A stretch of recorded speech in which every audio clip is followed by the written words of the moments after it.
So, everydayers, we appreciate you guys for stopping by because you stop by each and every day to hear what Jarvis and I have to say about so many different topics. Why? Because ATL Day One, as a part of the Locked On Sports Podcast Network, is all about us voicing our thoughts, our opinions, and all of that good stuff, right? So that's what we do on YouTube or, of course, wherever you download your podcasts. Where Trae Young does it is on his podcast called From the Point. Now, Trae uses that podcast, amongst other things, to give you a little bit of insight on who he is, but also to set the record straight on some things that maybe he feels has maybe some things that have been mismanaged in the media, or maybe have given a different or a false perception than what he actually meant. So, in one of his more recent episodes, in fact, his most recent episode, he did that where he weighed in on his relationship and his thoughts with his former coach, Lloyd Pierce. I think the reason me and Lloyd really couldn't see eye to eye on certain things is because he wants to win just as bad as I did. Right. But the team we had wasn't built to win at that time. And so I feel like he was brought in to be a development coach and I was trying to win. You know what I'm saying? Like, and those two things just don't work well with each other. Cause like there's a lot of days like I was working my ass off. Like my second year, like I was working hard trying to win and we weren't winning as much. I was an all-star starter like my second year. Crazy numbers that year. And I was playing hard, but I just feel like we didn't see eye to eye. And I just feel like he didn't believe in me as much as the organization did at times. Well, can I? You know me. Let me start. Let me start. Like, let me go and get myself I'll let together. you. Yeah, I was gonna say I'll let you react first, and then I have. First of all, the guy that co-hosts the show with him, he almost kind of made me kind of put it on pause for a second. You know, may go and grab him a cigarette, especially when Trae would start talking about how, you know, he made the All-Star team his second year.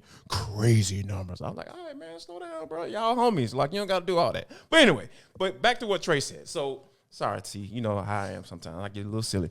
But I think that I'm actually glad that he at least acknowledged that there was an issue, because what Trae is like, so he's been so submersed in like the NBA and how, you know, his play and trying to win games. And I'm being a little facetious here because he doesn't understand and realize that, you know, he's had any issues with anyone in this organization whatsoever. Everything's been all hunky-dory and cool. But I say that to say to you, I think one of the things that is really cool about this, and he even mentioned something in another clip as well, as far as acknowledging like where he, you know, kind of had a downfall. And I think that I feel like he's acknowledging that he had a downfall without acknowledging that he did have an issue with Lloyd, and there was discourse, because, you know, we know that he did not acknowledge that, and he tried to portray it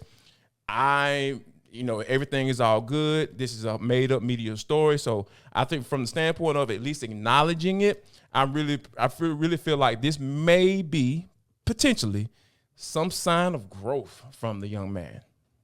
So for me, I probably, and I know this will shock you, but I'm probably going to be a little bit more reserved on my assessment of it. Okay. Because what I need to see it do is translate into training camp. I need to see it translate into the season. I need to see how that evolves Trae as a leader. And I'm not saying that he's ever going to be that vocal guy that everybody keeps wanting him to be. If you're not that, you're not that. However, understanding the importance of at least leaning into it somewhat, because that's the expectation for the best player on the team, right, wrong, or indifferent. But you've got to lean into it at least somewhat, because you've got to be about, especially now that this team has such a young core. We've talked about it the last couple of days. The most tenured Hawk is gone. So now that the most tenured Hawk is gone, you're Trae, and then you're a whole bunch of young guys who are trying to make it work so that you can compete in a highly competitive Eastern Conference, right? So all of these little pieces above and beyond just the talent piece, those are the things that are going to make this team better. And I'd like to think, like you said, that this could be a starting point. I'd like to think that it could be a starting point. However, there were moments where I was like, okay, Now, are we acknowledging that, this is a situation where you could go in either direction? Like, it seemed like it was an acknowledgement of Trae, like, hey, it wasn't just a one-way situation. Like, it was just all on Lloyd and boom, we're out of here. So I agree with you. That might be the first time I've ever heard something that sort of sounds like a concession, which is good.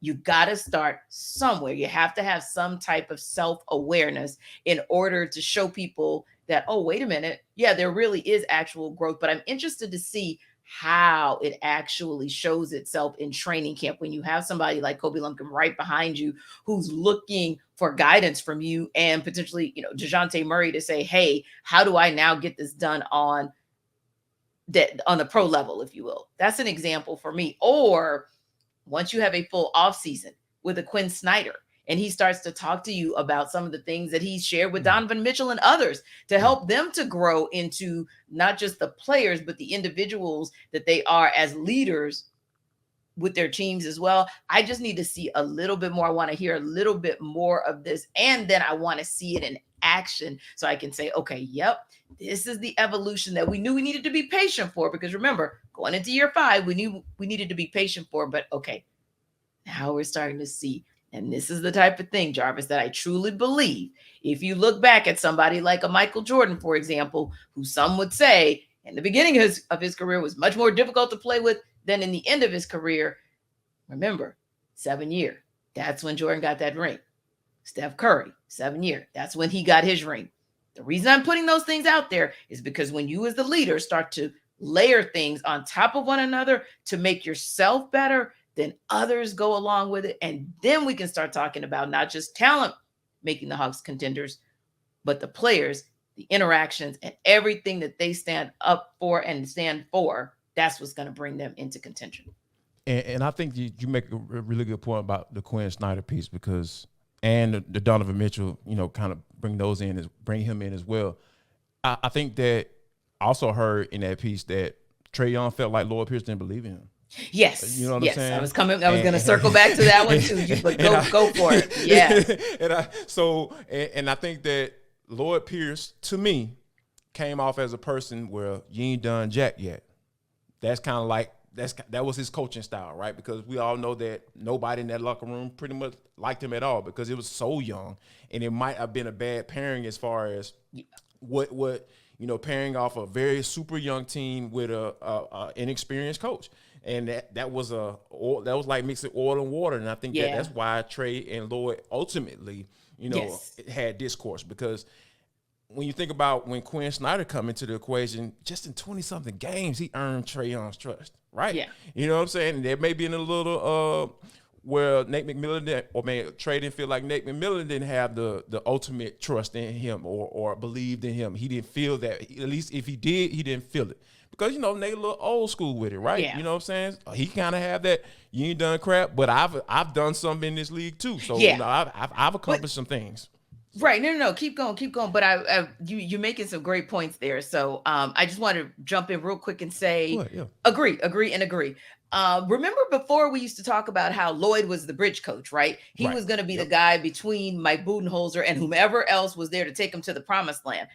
I kind of am resetting myself a little bit and thinking to myself, maybe Nate is the bridge coach at the end of the day, because maybe with what Lloyd brought to the table, you bring up a great point. This generation, you need to be a developmental coach like Lloyd is, but you better be a developmental coach with the right approach.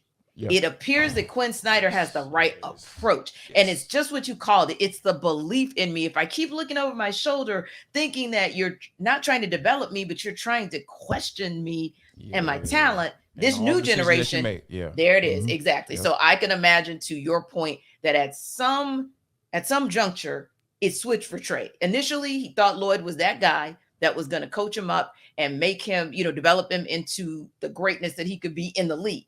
But at some point, then he began to think, okay, are you just questioning me? And like you said, Jarvis, the more players who started thinking that, the more they all tapped out. Nate got a little bit more of a buy because he is Nate McMillan. He is the guy who was on a Sonics team. He has a resume. There it is. That resume gave him a little more cachet to be able to do it. But again, unfortunately for Nate, he tried to kind of get over the hump and get with the mindsets of the millennials, but he just couldn't quite get there. I think that Quin is the guy who's going to get you there, which means now I'm shifting gears to say, actually, Lloyd, we thought you were the bridge. Nate's the bridge.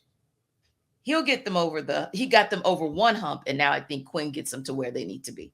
Yeah, and I think that's going to be the ultimate growth question, right? Can Trae grow along with Quin Snyder's, teachings, Alibaba teachings? You know what I'm saying? The master of the mindset, right? Get into the player's mind and be able to unlock what you need to unlock so you can go to that next level. I think that Quin is that guy. And, I think we've kind of unearthed something on this show today.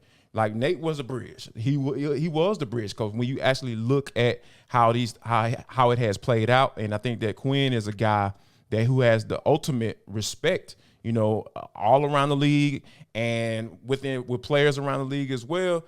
Like that ain't gonna be no finger pointing if Quin Snyder somehow gets fired and let go because they aren't living up to expectations. They're not gonna be looking at Quin Snyder. They're gonna be looking at you, Trae. Yes, and that was something else that he said. Like you said, we have more to kind of dig into because there were some very interesting things that came out of that most recent episode. But you're absolutely right. At this point, now that you have a third coach in place, and we can talk about more what we mean by that in tomorrow's episode. So guys, make sure you come back every dayers. But yeah, absolutely.